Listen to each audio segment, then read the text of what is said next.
ఈరోజు మన topic TET డిఎస్ఐకి సంబంధించిన third class, fourth class, fifth క్లాస్కు సంబంధించి ఈవీఎస్ సబ్జెక్ట్లోంచి టెక్స్ట్ బుక్లో ఉన్న లైన్ టు లైన్ ఆధారం చేసుకొని ఈ బిట్స్ తయారు చేయడం జరిగిందండి. ఈ బిట్స్ ఒకసారి మనం డీప్గా డిస్కస్ చేద్దాం. థర్డ్ క్లాస్ నుంచి ఫస్ట్ చాప్టర్ ఆనందమైన కుటుంబం. ఫస్ట్ క్వశ్చన్, అన్నదమ్ములు మరియు అక్క చెల్లెలను ఏమని పిలుస్తారు? బంధువులు, తోబుట్టువులు, అన్న చెల్లెలు, ఏది కాదు. ఆన్సర్ తోబుట్టువులు. క్రింది వానిలో సరైన వాక్యాన్ని గుర్తించండి. కుటుంబంలో కొన్ని పద్ధతులు తల్లిదండ్రుల నుండి పిల్లలకు వస్తాయి. సాధారణంగా పిల్లలకు చర్మం, రంగు, ఎత్తు, పొడవు, పొట్టి మొదలైనవి తల్లిదండ్రుల నుండి వస్తాయి. సి, పిల్లల ప్రవర్తన కొన్నిసార్లు తల్లిదండ్రులని ఇతర కుటుంబ సభ్యులను పోలి ఉంటారు. డి, మన నడక, మావయ్య నడక ఒకేలా ఉండవచ్చు. ఈ క్వశ్చన్లో సరైన answer 4 options correct. A comma, B comma, C comma, D అన్నీ సరైనవే. రెండవ పాఠం, మన చుట్టూ ఉన్న మొక్కలు. క్రింది వాటిలో సరైన వాక్యాన్ని గుర్తించండి. ఏ, నేలలో లవణాలను, నీటిని పీల్చుకుని మొక్క కాండం ఆకులకు పంపుతాయి.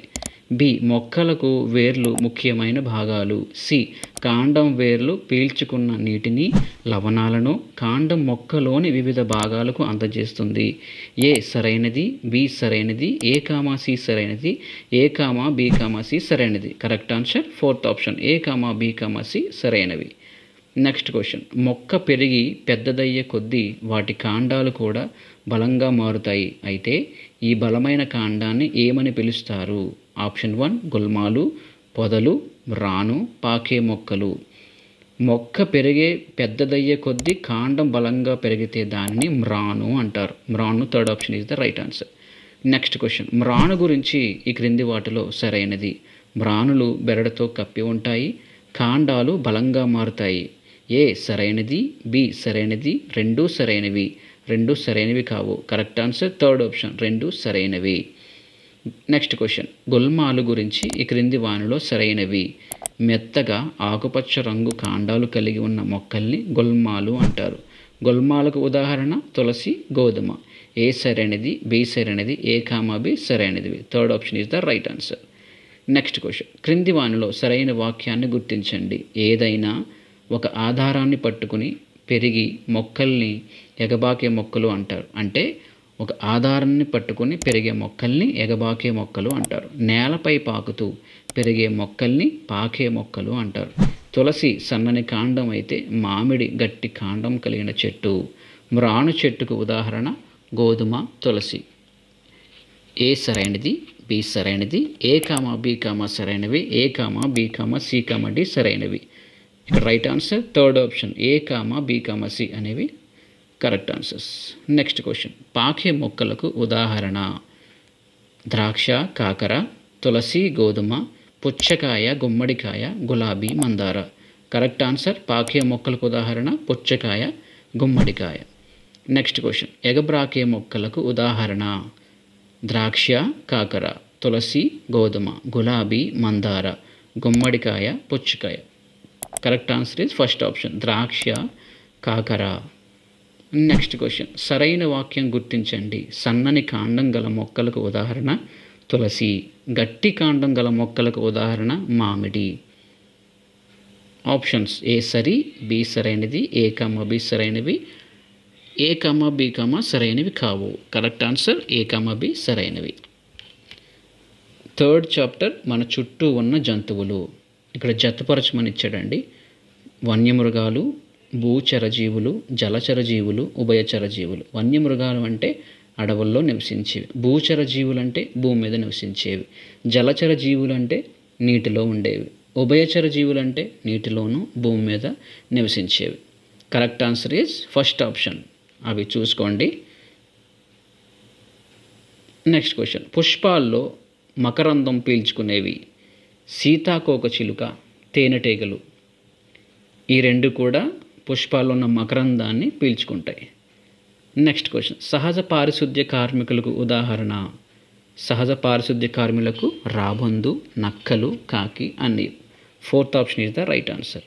ఉభయాహారులకు ఉదాహరణ ఎలుగుబంటి, కోతులు, కుక్కలు అన్నీ సరైనవి. అన్నీ ఫోర్త్ ఆప్షన్ అన్నీ కరెక్ట్. అంటే 3 కరెక్టే, ఎలుగుబంటి, కోతులు, కుక్కలు. నెక్స్ట్ క్వశ్చన్, కీచు ధ్వని అనగా రాత్రిపూట కీచురాయి ఆపకుండా శబ్దాన్ని చేసేది. పగటిపూట కీచురాయి ఆపకుండా శబ్దాన్ని చేసేది. ఈ రెండాట్లో ఏది కరెక్ట్ అండి? కీచు ధ్వని అంటే రాత్రిపూట కీచురాయి ఆపకుండా శబ్దాన్ని చేసేది కరెక్ట్ ఆన్సర్. 4th చాప్టర్, మన శరీరం. స్పర్శలను ఎలా గుర్తించగలుగుతాం? ఆప్షన్స్: చల్లదనం, వెచ్చదనం, మృదుత్వం, గొరకు, పైవన్నీ. ఎలా మన స్పర్శలను? పైవన్నీ, చల్లదనం ద్వారా, వెచ్చదనం, మృదుత్వం, గొరకు అని. Next question, child line help line number. Options: 1099, 1096, 1098, 1095. Child line help line number 1098. ఇది చాలా ఇంపార్టెంట్ అండి, గుర్తుపెట్టుకోవాలి. క్రింది వానిలో అబ్దుల్ కలాం గురించి సరైన వాక్యాన్ని గుర్తించండి. ఆప్షన్స్: ఈయన అసలు పేరు అబ్దుల్ ఫకీర్ జైనులుద్దీన్ అబ్దుల్ కలాం. బి, అక్టోబర్ 15న 1532 సంవత్సరంలో తమిళనాడు రామేశ్వరంలో జన్మించారు. Option C, physics aeronautical engineering చదివారు. ఇక్కడ 1, 3 అనేవి సరైనవి. నెక్స్ట్ చాప్టర్, ఆహారం ఆరోగ్యం. ఆకుకూరలు, శిలీంధ్రం, ఆహార ధాన్యాలు, విత్తనాలు అని ఇక్కడ జతపరచమని ఇచ్చాడండి, ఒకసారి చూసుకోవాలి. ఆకుకూరలు అంటే ఇక్కడ ఏమొస్తాయి? క్యాబేజ్ వస్తుంది. శిలీంధ్రము అంటే పుట్టగొడుగులు వస్తుంది. ఆహార ధాన్యాలు అంటే జొన్న, గోధుమ వస్తాయి. విత్తనాలు అంటే రాజ్మా గింజలు, జనుములు వస్తాయి. Correct answer is second option. Next chapter, నీరు ప్రకృతి. ప్రపంచ జల దినోత్సవం, వాటర్ డే ఎప్పుడండి? మార్చ్ 22. ప్రపంచ జల దినోత్సవం మార్చ్ 22. క్రింది వాటిలో సరైన వాక్యాన్ని గుర్తించండి. ఆప్షన్స్: నీరు వివిధ రకాల వనరుల నుండి లభిస్తుంది. ఆప్షన్ బి, నీరు ముఖ్యంగా వర్షం నుండి లభిస్తుంది. సి, భూభాగం 3 వంతుల నీటిలో ఉంది. డి, ప్రపంచ జల దినోత్సవం మార్చి 22న జరుపుకుంటారు. ఇక్కడ 4 ఆప్షన్స్ కరెక్టేనండి. నెక్స్ట్ చాప్టర్, మన ఇల్లు. క్రింది వాటిలో సరైన వాక్యాన్ని గుర్తించండి. తాత్కాలిక నివాసాలు ఒక చోట నుండి మరొక చోటకు మార్చడానికి వీలు ఉంటాయి. శాశ్వత నివాసాలు మార్చడానికి వీలు కాని నివాసాలు. ఆప్షన్ సి, కారవాన్ ఒక ప్రాంతం నుంచి మరొక ప్రాంతానికి నడపడానికి వీలుగా ఉంటుంది. ఇక్కడ ఆప్షన్స్ 3 కరెక్టేనండి. 4th ఆప్షన్ అన్నీ సరైనవే. నెక్స్ట్ క్వశ్చన్, మట్టి, గడ్డిచే నిర్మించబడిన ఉన్న వాటిని ఏమని పిలుస్తారు? అంటే మట్టి, గడ్డి వీటితో నిర్మించబడతారు. వాటిని ఏమని పిలుస్తారు అంటే పక్కా ఇల్లు, కచ్చా ఇల్లు, కార్వింగ్, ఏది కాదు. కచ్చా ఇల్లు అంటారండి, కచ్చా ఇల్లు. 24వది, గుహలో నివసించేవి, గోళ్ళలో నివసించేవి, నేలపై నివసించేవి. ఇక్కడ జతపరచమంటున్నాడు. గుహలో నివసించేవి, గోళ్ళలో నివసించేవి, నేలపై నివసించేవి, నీటిలో నివసించేవి. ఇక్కడ కరెక్ట్ ఆన్సర్ ఏమొస్తుంది? గుహలో నివసించేవి అంటే సింహం గుహలో ఉంటుంది కదా. గోళ్ళలో నివసించేవంటే అంటే గోడల మీద పక్షులు వస్తాయి. నేలపై జీవించేవి తాబేలు వస్తుంది. నీటిలో నివసించేవి చేపలు. ఓకే, నెక్స్ట్ క్వశ్చన్, ఊరికి పోదాం అనే చాప్టర్ని చూద్దాం. పంచలింగాల అనే ప్రాంతం ఏ జిల్లాలో ఉంది? కడప, కర్నూలు, కృష్ణా, తిరుపతి. ఎక్కడ ఉందండి? కర్నూలు జిల్లాలో ఉంది. పంచలింగాల అనే ప్రాంతం కర్నూలులో ఉంది.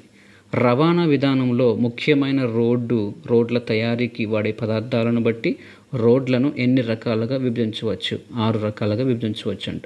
రవాణా విధానంలో ముఖ్యమైన రోడ్లు 6 రకాలు. నెక్స్ట్ క్వశ్చన్, క్రింది వానిలో సరికాని వాక్యాన్ని గుర్తించండి. ఆప్షన్స్ ఏ, ఎరుపు రంగు సిగ్నల్ దేనికి సూచిస్తుంది?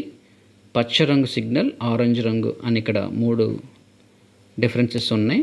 ఎరుపు రంగు సిగ్నల్ వాహనాలు ఆపాలి, పచ్చ రంగు సిగ్నల్ వాహనాలు కదిలి ముందుకు వెళ్ళాలి, ఆరెంజ్ రంగు వాహనము వెనక్కి వెళ్ళాలి. ఏది సరైనదండి? ఇక్కడ క్రింది వాటిలో సరికాని వాక్యాన్ని గుర్తించమన్నాడు. సరికాని వాక్యం అంటే ఆరెంజ్ రంగు వాహనం వెనక్కి వెళ్ళాలి అంటున్నాడు. నెక్స్ట్ క్వశ్చన్, భారత ప్రభుత్వం సిఎన్జి ఇంధనాలతో నడిచే వాహనాలను ఉపయోగించమని ప్రచారం చేస్తుంది. అయితే సిఎన్జి అనగా, సిఎన్జి అంటే compressed natural gas. Second option is the right answer. మాట్లాడుకుందాం అనే చాప్టర్ చూద్దామంటే, భావ వ్యక్తీకరణకు సంబంధించి సరైన వాక్యాన్ని గుర్తించండి. భావ వ్యక్తీకరణకు సంబంధించి సరైన వాక్యాన్ని గుర్తించండి. ఇతరులకు మన భావాలను ఆలోచనలను తెలియపరిచే విధానాన్ని భావ వ్యక్తీకరణ అంటారు. ఇతరులకు వ్యక్తపరచడం అంటాం కదా, అదే. దీని యొక్క ముఖ్య ఉద్దేశం మన భావాలు, ఆలోచనలు పంచుకోవడం. ఇవి 2 రకాలు మౌఖిక సంభాషణ, శబ్ద సంభాషణ. ఇందులో ఏది కరెక్ట్ అండి? అన్నీ సరైనవే. Next question. వ్యక్తుల యొక్క భావాలను, ఆలోచనలను కదలిక ద్వారా వ్యక్తపరచడాన్ని ఏమని పిలుస్తారు? ప్రత్యక్ష భావ వ్యక్తీకరణ, పరోక్ష భావ వ్యక్తీకరణ, ఎమోజీలు, మౌఖిక సంభాషణ. కరెక్ట్ ఆన్సర్ ఇస్ ప్రత్యక్ష భావ వ్యక్తీకరణ. Next question. పరోక్ష భావ వ్యక్తీకరణకు ఉదాహరణలు posters, phone calls, mail, message, అన్నీ. ఇక్కడ 3 ఆప్షన్స్ కరెక్టే కాబట్టి అన్నీ సరైనవే. Next question. వినికిడి లోపంలో ఉన్న వ్యక్తులు తమ హావభావాలను వ్యక్తపరచడం ఏమని పిలుస్తారు? వినికిడి లోపం ఉన్న వాళ్ళను ఏమని పిలుస్తారంటే, వాళ్ళ భావాలు ఎలా వ్యక్తపరుచుకుంటారంటే సంకేత భాష అంటారు. Next question. క్రింది వాటిలో సరైనది గుర్తించండి. దృశ్య భావ వ్యక్తీకరణకు ఉదాహరణ. కుక్కలు సంతోషంగా ఉన్నప్పుడు వాటి తోకను ముడుచుకుంటాయి. Option B. శ్రవణ భావ వ్యక్తీకరణకు ఉదాహరణ. గుంపులో ఇతర తోడేళ్లకు కలపడానికి తోడేళ్ళు ఓళ్ళ పెడతాయి అంట. సో ఈ 2 అనేవి correct answers. Next question. Waggle dance అనేది తేనెటీగలలో ఒక రకమైన దృశ్య భావ వ్యక్తీకరణ. ఇలా వ్యక్తీకరించడాన్ని ఏమని పిలుస్తారంటే స్పర్శ ద్వారా వ్యక్తీకరణ అంటారు. స్పర్శ ద్వారా భావ వ్యక్తీకరణ అంటారు. Next question. తమ వాసనను గుర్తించడానికి వస్తువులపై రుద్దుతాయి. పాములు, కుక్కలు శత్రువులను గుర్తించడానికి వాసన జ్ఞానాన్ని ఉపయోగిస్తాయి. ఈ వ్యక్తీకరణ ఏమంటారంటే రసాయనిక భావ వ్యక్తీకరణ అంటారు. రసాయనిక భావ వ్యక్తీకరణ అంటారు. నెక్స్ట్ చాప్టర్ ఆటలు, వినోదం. క్రింది వాటిలో ఇండోర్ గేమ్ కానిది. ఆప్షన్ చదరంగం, గచ్చంకాయలు, tenikoit, Chinese checkers. Third option tenikoit అనేది ఇండోర్ గేమ్ అవుతుంది. Next question. క్రింది వాటిలో అవుట్డోర్ గేమ్ కానిది. ఆప్షన్ చెడుగుడు, హాకీ, టెన్నిస్, వామన గంతులు అనేది అవుట్డోర్ గేమ్ కానిది అంటారు. Next question. క్రింది వాటిలో ప్రాంతీయ ఆట కానిది. పెంకులాట, ఖోఖో, పులి మేఘ, నేలబండ. ఖోఖో అనేది ప్రాంతీయ ఆట కాదు అంట. So second option is the answer. Next chapter దిక్కులు, మూలాలు. జీపీఎస్ను విస్తరించము. జీపీఎస్ అంటే first option global positioning system. Next question. Abdul Kalam గురించి సరైన వాక్యాన్ని గుర్తించండి. ఈయనను మిసైల్ మ్యాన్ ఆఫ్ ఇండియా అని పిలుస్తారు. సెకండ్ ఆప్షన్ ఈయన భారతరత్న, పద్మవిభూషణ్ అవార్డు గ్రహీత.